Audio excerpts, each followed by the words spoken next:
Hey, welcome to Brainmuffin's Beer Kitchen. I'm Brainmuffin, and today we're going to be making for WCBS 100,000 subscriber celebration Deep Brown Ale. And here's the stuff about it.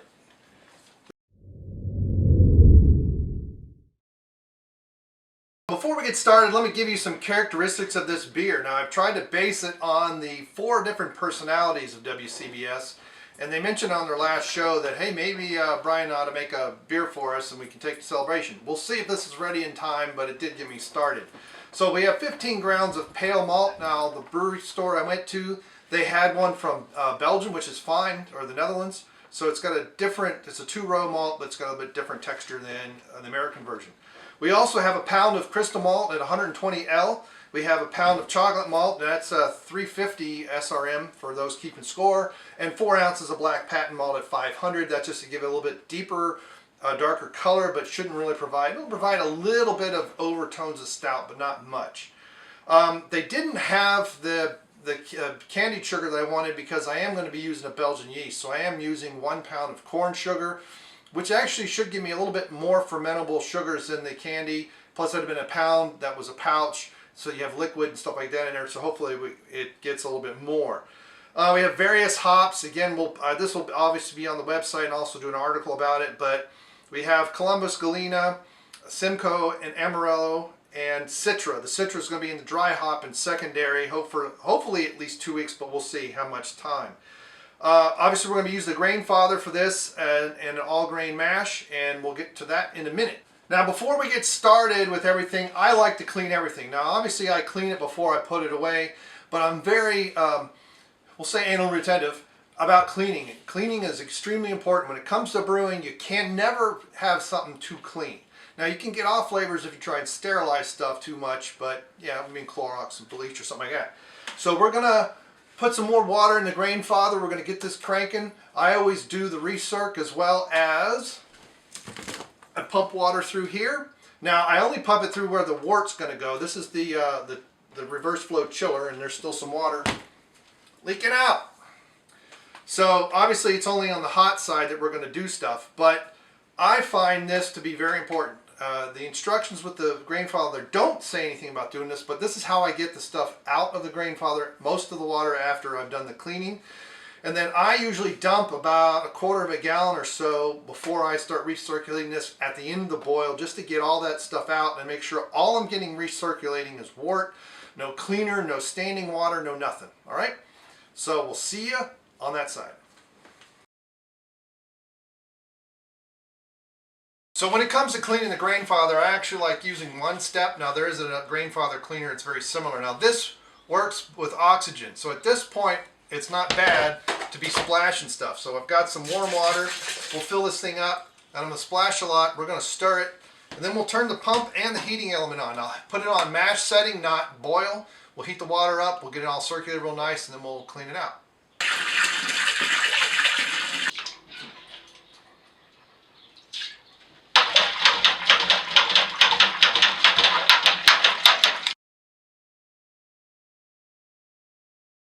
So normally at this time, I actually use this pot to hit my my strike water up, heat it up, and then pour it into the Grainfather, kind of doing it at the same time I'm cleaning. But the last couple of times, it's introduced too much oxygen. So I've decided I'm going to put my 5.6 gallons of water in here, and then heat it up, and then mash in. Now, to keep track of how much water I've put in there, because I can't read the things on the side, I got a really high-tech method. And I get pennies, and each penny's a 1/2 gallon, because I use this to pour it in nice and slowly, which is 1/2 gallon each time. I also filter the water, which is off camera. You can't see. You can barely see the Grainfather here. But this is all cleaned out, ready to go. It's at 85 degrees. No heating elements are on. We'll put some water in, and we'll start heating it up to 122 degrees. And then we'll put, well, actually 128. Then we'll put the grains in, and then we'll steep for 1/2 hour, which we won't record that because that's just boring. But we'll show the dough in. All right, let's get going.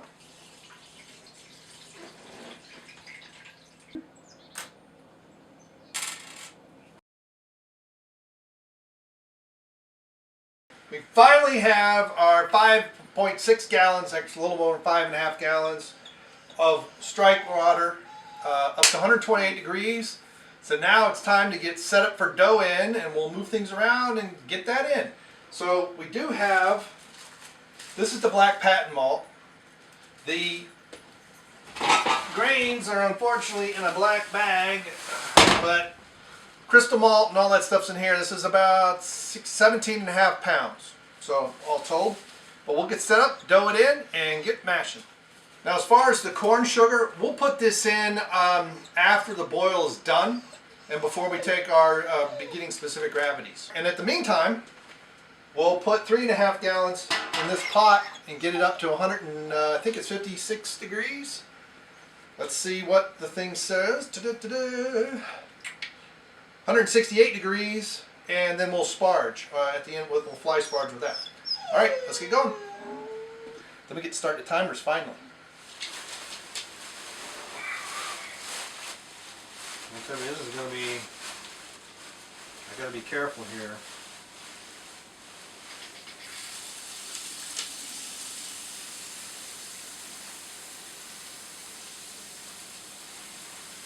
Look at all that dustification.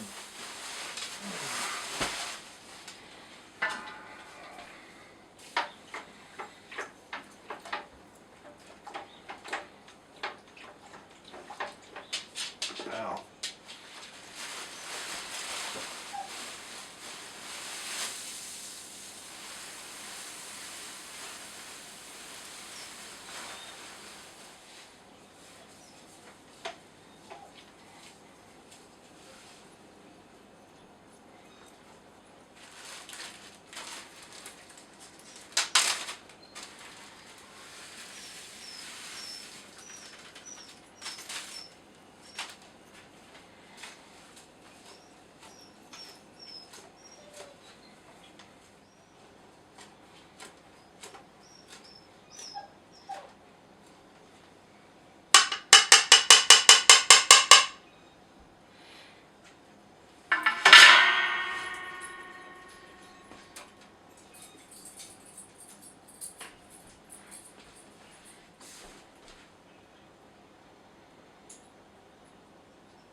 All right, now we'll get the recirc going. We're in protein rest for the next 30 minutes. It'll cool down a little bit more. I just turned the pump off a little bit to let it kind of settle some. But, and there it goes, splashing around. But normally you leave the top on, and that's part of why. But we'll make sure that we'll double check it again. Make sure the grain is all well. When it clears out a little bit, we'll mash it down a little bit more, make sure we don't have any more dough balls underneath all that stuff. We're into mash out. We got a little over 4 minutes before we finish. And then we'll lift all this up and we'll wash the grains with water that's in this pot, which right there. We've got 3.5 gallons of water. It's currently at 166 degrees. Very, very soon it'll hit 168 and that thing will go off. So we're doing 3.5 gallons. So it's not what this has. I did on the website for Grainfather and it said rinse with 3.5 gallons, so that's what we're doing. And then we'll do all the boiling and all that other stuff. All right. See you in a few minutes.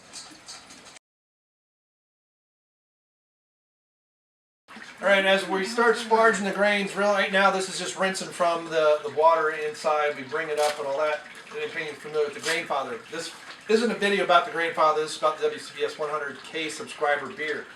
So like I said earlier on, I have a pound of corn sugar that I'm putting instead of the candy sugar for the Belgian side of things.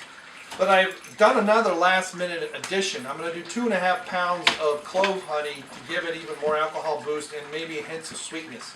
It is going to be fairly bitter beer, around 85 IBUs when it's all said and done.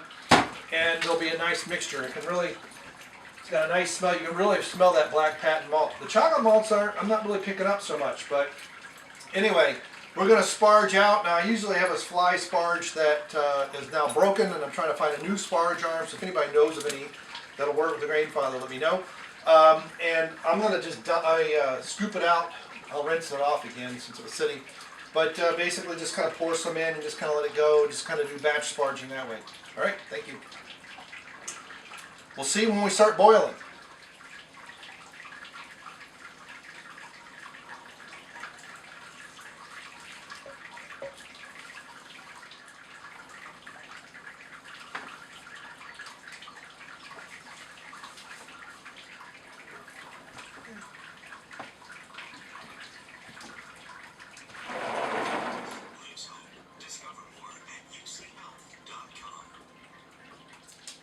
All right, so we're getting close to having collected 6.5 gallons. That's the target. We're really close to. It's really slowed down. All 3.5 gallons of sparge water we've put in slowly over time. Took about 20 minutes or so to put it in. Now normally I just have it spinning and let it go for a while. Now I did keep the top mesh in here, so that helps spread the water around. So if you saw me pouring it, I was pouring it on that metal mesh to kind of keep the water from just going straight through. And I've been pushing down a little bit too to kind of squeeze out every little bit. So once we're up to 191 degrees on the wort right now, once we get it boiling, we're going to add in an ounce of galena. Now this is 13.8 alphas. These are our bittering hops. We have an ounce of galena and an ounce of Columbus.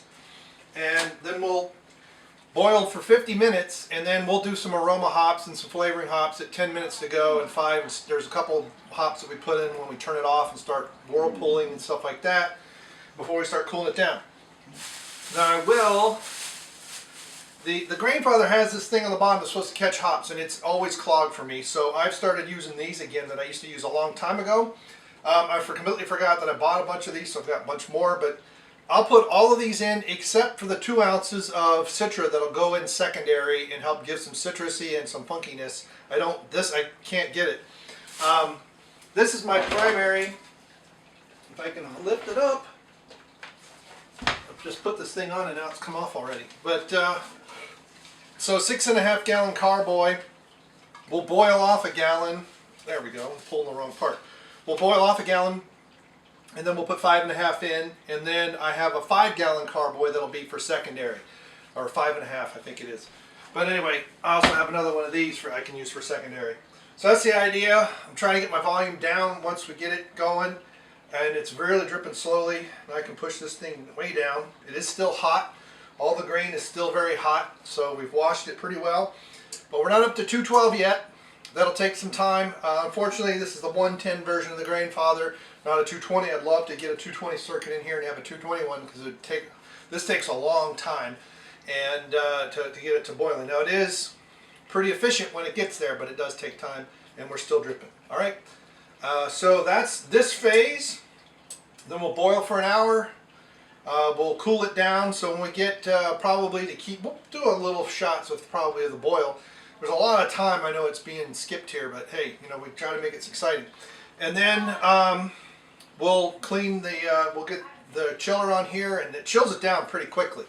It's really just put it on, let it flow out for a few minutes, a little bit, let it recirc for like 5 minutes after the boil is done. And then, man, it takes like another 10 minutes with the counterflow going, and it's straight into the carboy. And it'll be yeast pitching temperature. And this is the yeast we're using. It's a yeast I've never used before.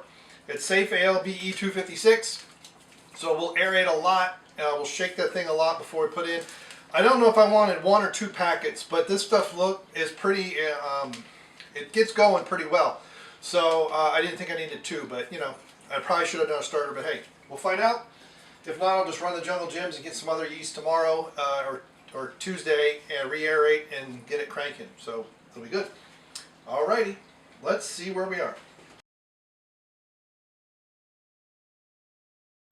Alrighty, we have collected everything and we are getting ready. See, I got to turn it back around. We're getting close to boil, so at 200 degrees. We collected 7 gallons instead of 6.5, so we're going to have to let it boil for about half an hour before we do anything. And then we'll do our hour-long boil. Now, that hot break on top, some people just stir that back in. I usually skim it off. I found I've been much better results when I skim it off and just toss it. But hey, to each their own. All right, we'll get back with the hop edition soon.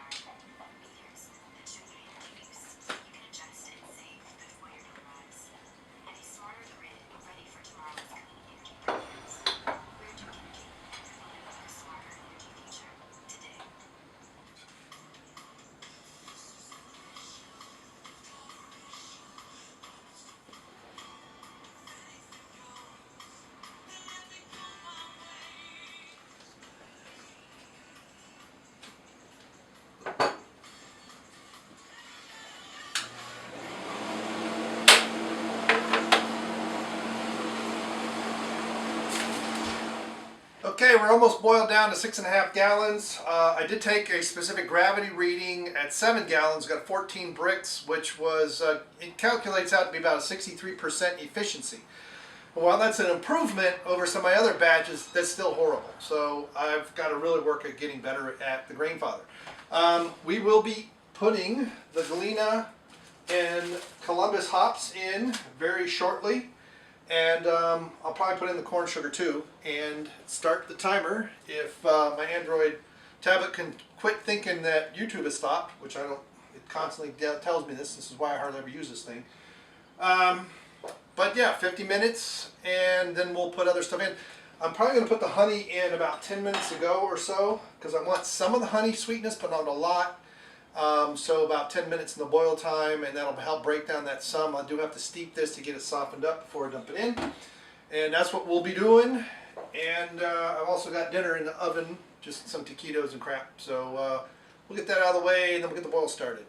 We're up to 212 degrees, so we've been boiling for about almost half an hour and about half a gallon's boiled off. That's about right. 1 gallon an hour. All right, we've got most of the hot break removed, and you can see it's 212 degrees. It's boiled down a little bit, and it's time to start adding the hops.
Hush!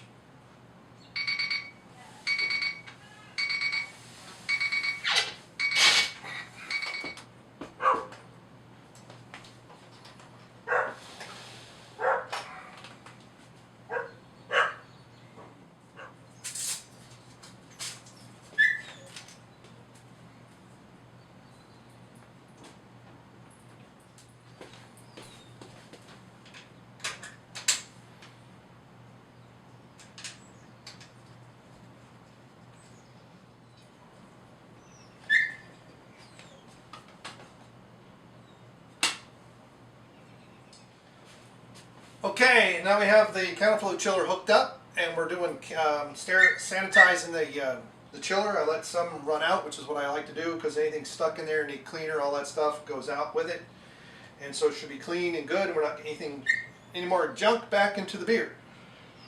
And the dogs are still barking. So, but we'll let it go for a few minutes. We'll turn the cold water on, and then we'll get this chilled down and into the fermenter.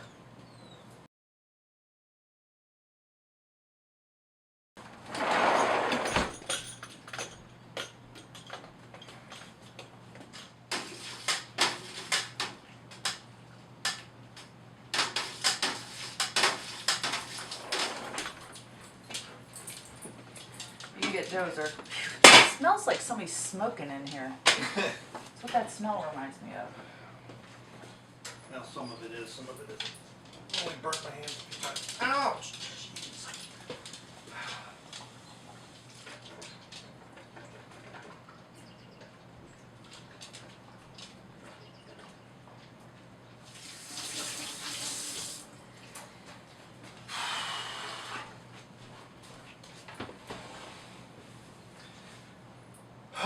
Alright, the honey is in, one of the dogs are in, so put your hand on it so it doesn't go anywhere.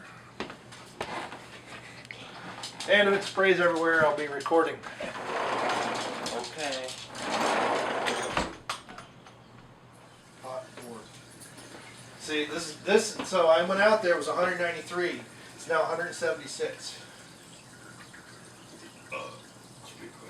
So when this feels cool to the touch, I'll start dropping it in here.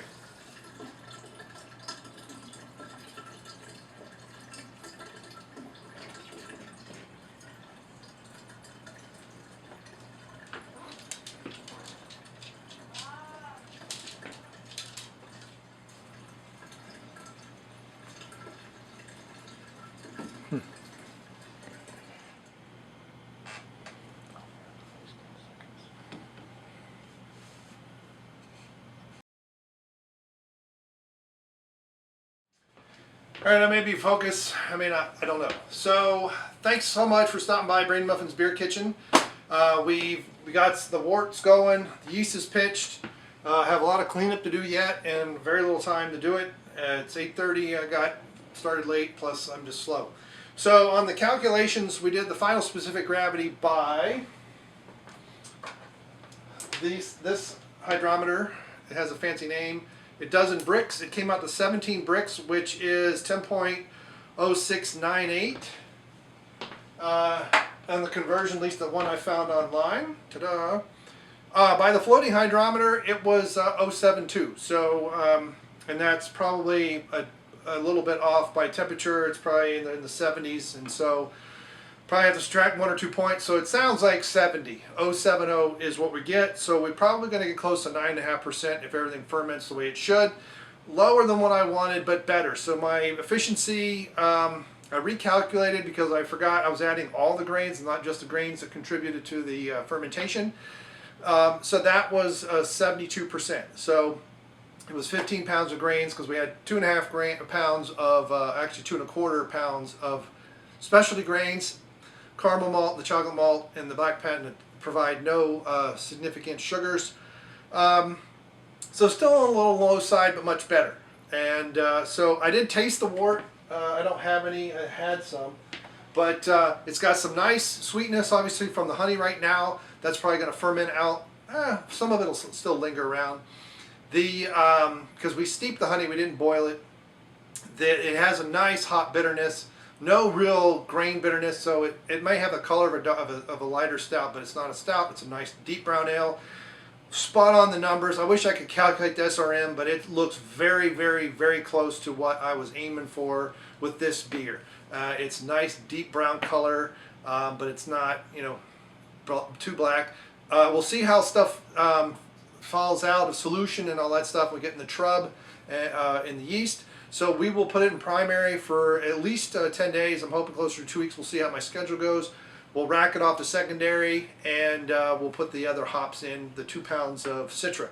So the Citra, we're trying to go for a little bit of citrusiness, not a whole lot, but really more of the funk that Citra can give. The other thing is the bitterness in this is pretty decent. The piney notes weren't quite as resonant as I thought they'd be. Part of it I put they didn't have Warrior, was one I really wanted, but we did put the Columbus in, one of them in for only 10 minutes to try and get more pininess, and maybe it needed more like 15 or 20, I don't know, but we'll see. You know, there's always tweaks, I'll always do it next time. So thanks for stopping by, thanks for clicking like and subscribe. We're going to put this all together. We had several disasters, I'm very tired and my hair's a mess. But that's the joys of homebrew, I guess, at least my adventures in it. We had water spraying everywhere, we had clamps to let go, so fun times. The sun's way gone, it rained, it almost stormed. But it got cloudy, got light, it got cloudy, and then it rained, and it stopped. And so the light's been up and down, up and down. I've had the ISO bouncing all over the place. Now I've got the spotlight on. All right, thanks everybody. Thanks for subscribing to WCBS, and thanks to those who've come over to my channel and subscribed. I'm looking for, 1,000 seems like such a small goal, but that's my next target. See ya, and goodbye.